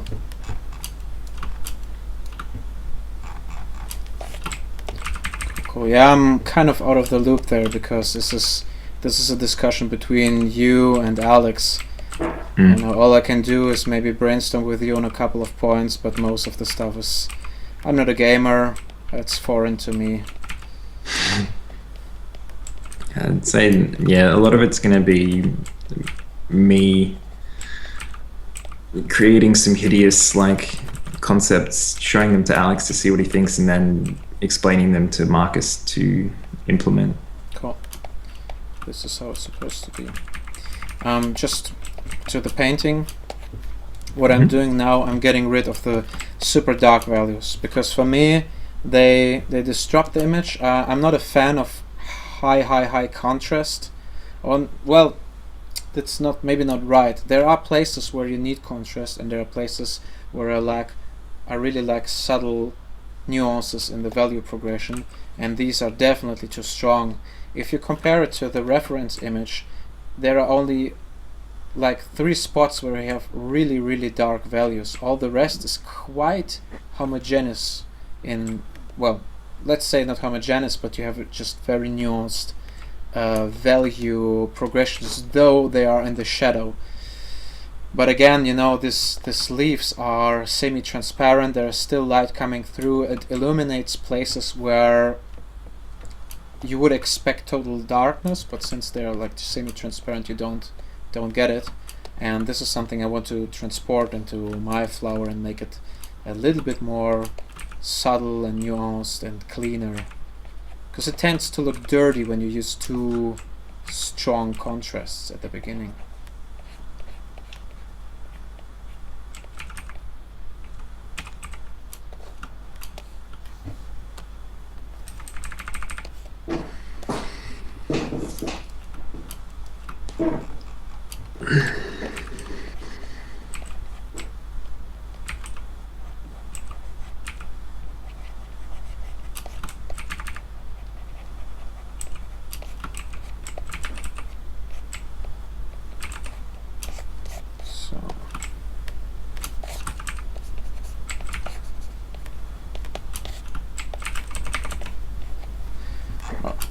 Like right now we get a little better sense of how it's supposed to look like.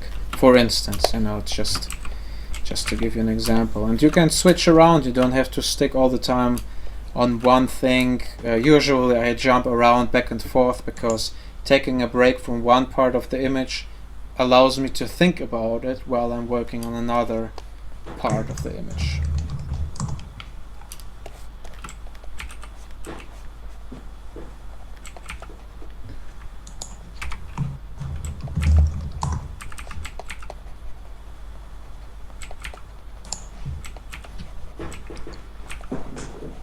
We're just hitting 2 hours now, but I'll let you sort of finish on whatever sort of comments or process that you think is a good way to. Well, the thing to finish the best is learn from my mistakes.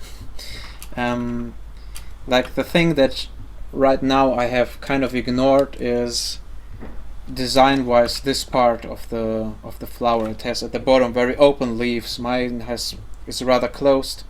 This is something I didn't see because I was focused with the geometry and the details. Zoom out more often, try to distance yourself from the image, try to think in a conceptual level as long as possible.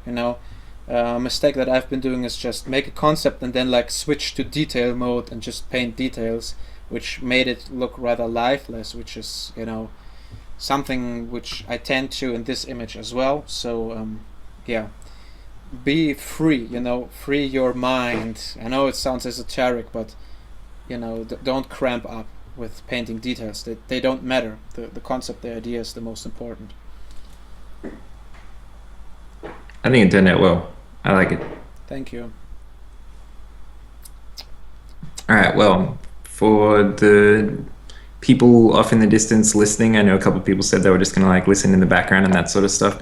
It's been 2 hours now, so we're going to sign off. But you can keep an eye on the forums where we have a thread going on that lists all the details about the dev streams that we're going to be doing.